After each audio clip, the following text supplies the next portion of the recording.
ఇక జగిత్యాల జనగర్జన కోసం గులాబీ సైన్యం ఉత్సాహంగా ఎదురు చూస్తుంది. లక్షలాదిగా తరలి వచ్చేందుకు గ్రామాన రైతులు, యువత, మహిళలు సై అంటున్నారు. అడ్డగోలు హామీలతో ప్రజల్ని నిలువున మోసం చేసిన కాంగ్రెస్ ను నిలదీసేందుకు సిద్ధంగా ఉన్నారు. తెలంగాణ తొలి ముఖ్యమంత్రి కేసీఆర్ ప్రసంగం వినేందుకు ఆసక్తిగా ఎదురు చూస్తున్నారు. సభ కోసం బీఆర్ఎస్ నేతలు పకడ్బందీగా ఏర్పాట్లు చేస్తున్నారు. ఇప్పటికే నియోజకవర్గాల వారీగా ఇన్ఛార్జ్లు సన్నాహక సమావేశాలు నిర్వహించారు. మరి కాసేపట్లో BRS working president KTR, BRS LP ఉపనేత హరీష్ రావు జగిత్యాలకు చేరుకోనున్నారు. సభ ఏర్పాట్లను పరిశీలించనున్నారు.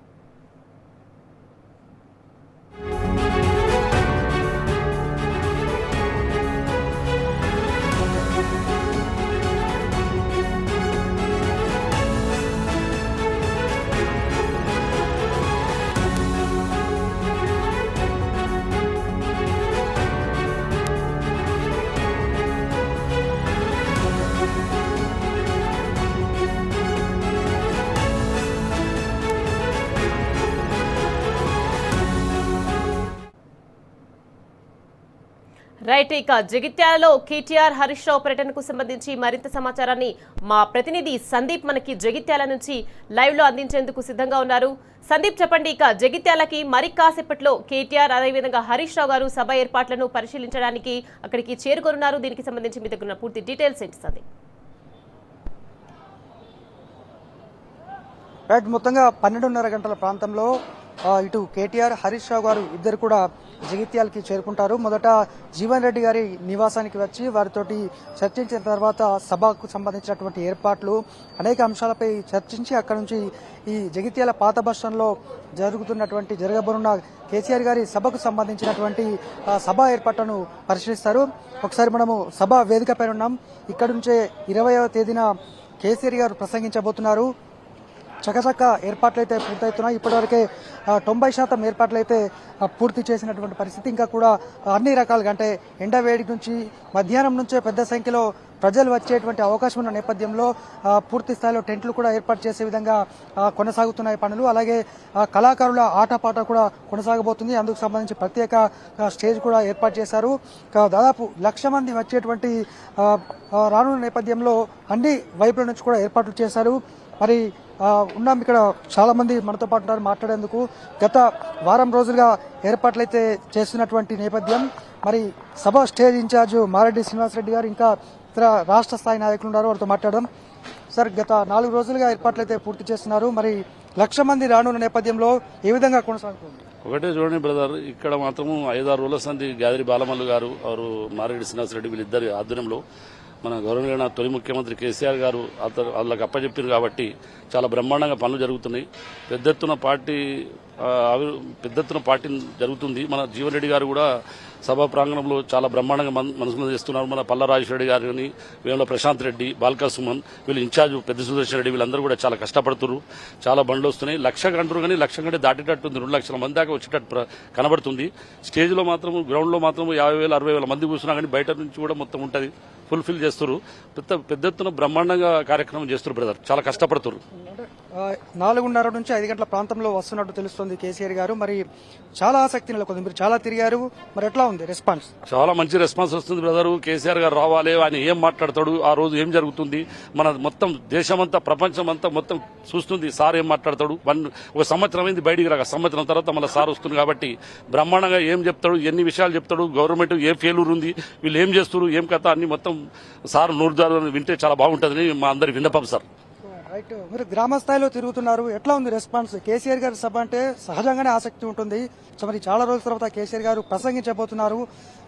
ఈ సర్కారు పైన తీవ్ర వ్యతిరేకత ఉంది. మరి గ్రామ స్థాయిలో మీరు తిరుగుతున్నప్పుడు ప్రజల నుంచి ఎట్లా ఉంది రెస్పాన్స్? గ్రామ స్థాయిలో ఈ రోజు చూస్తుంటే అద్భుతమైన రిజల్ట్ ఉంది. గతంలో చూసినాం ఎక్కడ కూడా ఏ శాటిలైట్ ఛానల్లో కూడా ఆయన కేసీఆర్ గారు మాట్లాడుతున్నారంటే లైవ్లలో లక్షలకు పైగా లైవ్స్ వచ్చిన ఛానల్స్, వ్యూవర్స్ ఉన్న ఛానల్స్ పరిస్థితులు మనం చూసినాం. ఈ రోజు కేసీఆర్ గారు బయటకు వస్తున్నారు. కాంగ్రెస్ ప్రభుత్వం వచ్చి 2.5 సంవత్సరాలు అయినప్పటికీ కూడా ఇప్పటి వరకు కనీసం నీళ్లు లేవు. రైతాంగాన్ని మోసం చేసిన ప్రభుత్వం ఈ కాంగ్రెస్ ప్రభుత్వం. ఇటు నేతన్నలను మోసం చేసిర్రు, రైతాంగాన్ని మోసిండ్రు, వృద్ధులకు పింఛన్లు పెంచుతా అని మోసం చేసిర్రు, ఇటు దివ్యాంగులకు పింఛన్లు పెంచుతా అని మోసం చేసిర్రు, సబ్బండ వర్గాలకు, మహిళలకు తులం బంగారం, కళ్యాణ లక్ష్మి, షాదీ షాదీ ముబారక్ ఇట్లా రకరకాలుగా ఎన్ని పథకాలు అయితే అలవి కానీ హామీలు ఇచ్చిరో హామీలన్నీ మోసం చేసి ఇలా ప్రజలందరినీ మోసం చేసి గద్దెనెక్కి గద్దలా పీల్చుకు తింటా ఉన్నారు. ఎక్కడ చూసినా కూడా మరి ఏం చూసినా కూడా దోసుకోవడం, పొద్దున్న లేత వీళ్ళు దోసుకోవడం దాచుకోవడం అనే కాన్సెప్ట్ లో బతుకులు తప్ప తెలంగాణ ప్రజలకు ఏమైనా చేద్దాం, తెలంగాణ ప్రజలకు పెట్టుబడులు తీసుకొద్దాం, పరిశ్రమలు తీసుకొద్దాం, పెట్టుబడులు తీసుకొద్దాం, ఇంకేమన్నా ఉద్యోగాలు కల్పించే ప్రయత్నం చేద్దాం, ప్రభుత్వ ఉద్యోగ రంగంలో కాదు ప్రైవేట్ ఉద్యోగ రంగంలో ఉద్యోగాలు కల్పించే అవకాశం చేద్దాం అనే ఒక ఉద్దేశం మాత్రం వాళ్ళు లేదు. వాళ్ళు ఏడ భూములు సంపాదించుకుని తెలంగాణ రాష్ట్రంలో నిరంతరం ఎక్కడ భూములు ఉన్నాయి, ఎక్కడ భూములు దోచుకోవాలి అనే ప్రయత్నం మీదే ఉన్నారు తప్ప ఏం లేదు. ఆఖరికి గుళ్ళ మీద కూడా గుళ్ళకు సంబంధించిన భూములు కూడా దోచుకునే ప్రయత్నం చేస్తా ఉన్నారు. ఇవాళ 2.5 సంవత్సరాలు అవుతుందండి. గతంలో కేసీఆర్ గారు ఉన్నప్పుడు 24 గంటల కరెంట్ వచ్చే రైతాంగం ఎంత సస్యశ్యామలంగా ఉంది. మరి కాళేశ్వరం ప్రాజెక్టుని కట్టి మరి లక్షలాది ఎకరాలకు నీళ్లు అందించి ఇలా రైతాంగానికి రైతు భరోసా కూడా అందించి వాళ్ళకు అండలాగా ఉన్న కేసీఆర్ గారు ఈ రోజు కటక బంద్ చేసినట్టు నీళ్లు లేవు, నిధులు లేవు, కరెంటు లేవు, కాలువల నీళ్లు వస్తలేవు, రైతాంగం కళ్ళల్లో అన్ని లేదప్ప ఎక్కడ కూడా ఏ పరిస్థితి లేదు. ఇలా మహిళలకు 2,500 ఇస్తా అని చెప్పి మోసం చేశారు. ఇలా ఏ గ్రామానికి వెళ్ళినా కూడా ప్రతి ఒక్క కుటుంబంలో అయ్యా మాకు వృద్ధులు అడుగుతా ఉన్నారు, అయ్యా మాకు పెన్షన్లు పెంచలేరని ఒకరు, అయ్యా మాకు 2,500 ఇస్తానని ఎగ్గొట్టిరని ఇంకొకరు, అయ్యా మా ఇంట్లో మాకు కొడుకున్నాడు 2 లక్షల ఉద్యోగాలు ఇస్తాం సంవత్సరంలో అని చెప్పేసి మోసం చేసిరు. ఇలా వాళ్ళు గద్దెనెక్కిరని ఇంకొకరు, అయ్యా మాకు తులం బంగారం ఇవ్వలేదని, అరే మాకు బిడ్డ పుట్టినాక కూడా కళ్యాణ లక్ష్మి పథకం ఇంకా అందగలే అని ఇట్లా రకరకాలుగా మోసాలు చేస్తూ ఈ రోజు వాళ్ళు పబ్బం కడుతున్నారే తప్ప ఏం లేదు. ఇలా చూస్తా ఉన్నాం జగిత్యాల్లో ఒక సీనియర్ నాయకుడు 40 ఏళ్ల ఎక్స్పీరియన్స్ ఉన్న రాజకీయ అనుభవం ఉన్న నాయకుడే ఇలా మీ కాంగ్రెస్ పార్టీ ప్రభుత్వంలో ఉంది. ఎవరైనా మీరు గమనించాలి, ప్రభుత్వంలో ఉంది పనులు చేసుకుంటాం పైకొస్తాం పనులు చేసుకుంటామని ఆ ప్రభుత్వంలో ఉన్న పార్టీలో ఉంటారు, కానీ ప్రభుత్వంలో ఉన్న పార్టీని కాదని ఇలా బీఆర్ఎస్ పార్టీ వైపు మొగ్గు చూపుతారని దానికి అర్థం ఏంటంటే రానున్న ప్రభుత్వం కేసీఆర్ గారి ప్రభుత్వం, రానున్న ప్రభుత్వం రైతన్నల ప్రభుత్వం. రైతన్నలకు అండదండలు ఉండంటే కేసీఆర్ గారు రావాలి, నేతన్నలకు అండ కావాలంటే కేసీఆర్ గారు రావాలి. ఇలా నిరుద్యోగులకు ఉద్యోగాలు రావాలన్నా, పేద బడుగు బలహీన ప్రజలు బాగుండాలన్నా ఖచ్చితంగా కేసీఆర్ గారు రావాలనే ఉద్దేశంతో వ్యవస్థ నడుస్తా ఉంది. ఇలా రానున్న రోజుల్లో జగిత్యాల్లో రేపు 20 తారీఖు పెద్ద ఎత్తున లక్షకు పైగా మంది మీరు జగిత్యాల నియోజకవర్గంలో సంజయ్ కుమార్ గారు కానీ మీ కాంగ్రెస్ ఎంపీలో ఎమ్మెల్యేలో ఇంకోరు ఎంతమంది మీరు ఎన్ని వేషాలు వేసినా ఎన్ని లంగదొంగ పనులు చేసినా ఇలా 1,00,000కు పైగా ఇక్కడ ప్రజలు వచ్చే అవకాశాలు కనబడతా ఉన్నాయి. అద్భుతంగా ఈ సభ హిట్ కాబోతుంది. కేసీఆర్ గారు ఎప్పుడు వస్తారా, ఎప్పుడు ఏం మాట్లాడతారా, ఏం విందామని ఇలా యావత్ తెలంగాణ ప్రజలు అందరూ వెయిట్ చేస్తున్నారు. కేవలం జగిత్యాల్లోనే కాదండి, ఈ రోజు జగిత్యాలనే కాదు దీని ఇంపాక్ట్ మొత్తం కూడా ఇలా చుట్టుపక్కల ధర్మపురి కానీ చొప్పదండి కానీ ఇటు చూస్తే కొరుట్ల మీద కానీ వెమ్లావాడ మీద నెక్స్ట్ వచ్చే ప్రభుత్వం ఖచ్చితంగా బీఆర్ఎస్ ప్రభుత్వమే. ఇక్కడ ఉన్న ప్రజలందరూ కాంగ్రెస్ సీనియర్ నాయకులు కాంగ్రెస్ నాయకులు కూడా ఇలా వెలుగులోకి వచ్చారు. ఖచ్చితంగా మళ్ళా కేసీఆర్ వస్తున్నాయి బాగుపడతాం. ఆ సీనియర్ నాయకులకు అసలు నాయకులు కొసరు కాంగ్రెస్ నాయకులు వచ్చి అసలు కాంగ్రెస్ నాయకులను కూడా ఎలగొడుతున్న ఉద్దేశంతో మాట్లాడుతున్న సందర్భాలు మనం చూస్తా ఉన్నాం.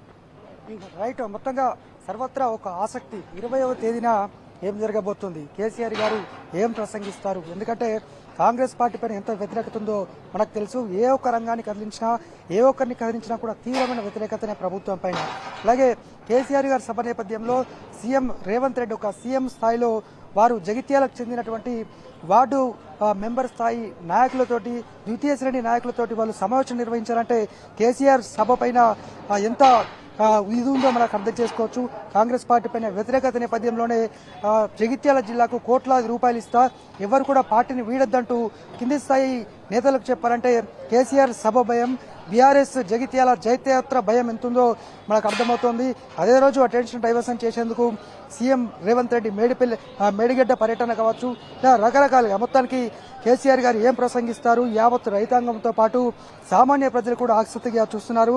1,00,000 మందికి పైగా వచ్చేటువంటి ప్రజలు రానున్న నేపథ్యంలో అటు అన్ని ఏర్పాట్లయితే పూర్తి చేశారు. నిక్కర్ రైట్, థ్యాంక్ యూ సందీప్.